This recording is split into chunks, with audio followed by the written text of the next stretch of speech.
And Achyutji has supported a lot in that, ensuring that all the resources are timely available, ensuring that all the prototype builds and the component updates which are supposed to happen on those vehicles, those were ensured timely. Now, because of that, the entire Tata Motors truck fleet is now meeting the very stringent safety norms, that is ECR 29. So, thank you Achyutji for all your kind support and guidance. Without this, it is impossible to achieve this particular milestone for the organization.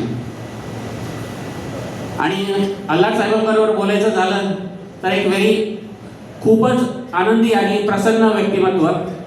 तुम्ही कधी त्यांच्याबरोबर जा, कुठलाही innovative problem असू दे, एखादी innovative idea तुम्हाला एक particular फेजमध्ये बिल्ड करून तुम्हाला मॅनेजमेंटला दाखवायची असेल तर अल्लाट साहेबांकडे गेल्यानंतर तुम्हाला इतक्या आयडिया मिळतील आणि तुमचा प्रॉब्लेम आणि जे काही प्रेशर आहे ते 2 मिनिटांमध्ये सॉल्व्ह होतं.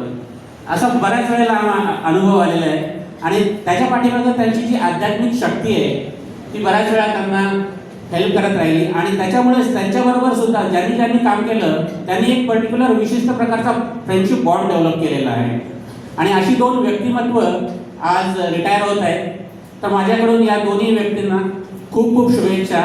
त्यांना निरोगी आरोग्यदायी आणि खूप खूप उदंड आयुष्य लाभो अशी मी परमेश्वरचरणी प्रार्थना करतो आणि माझं 2 मिनिटाचं भाषण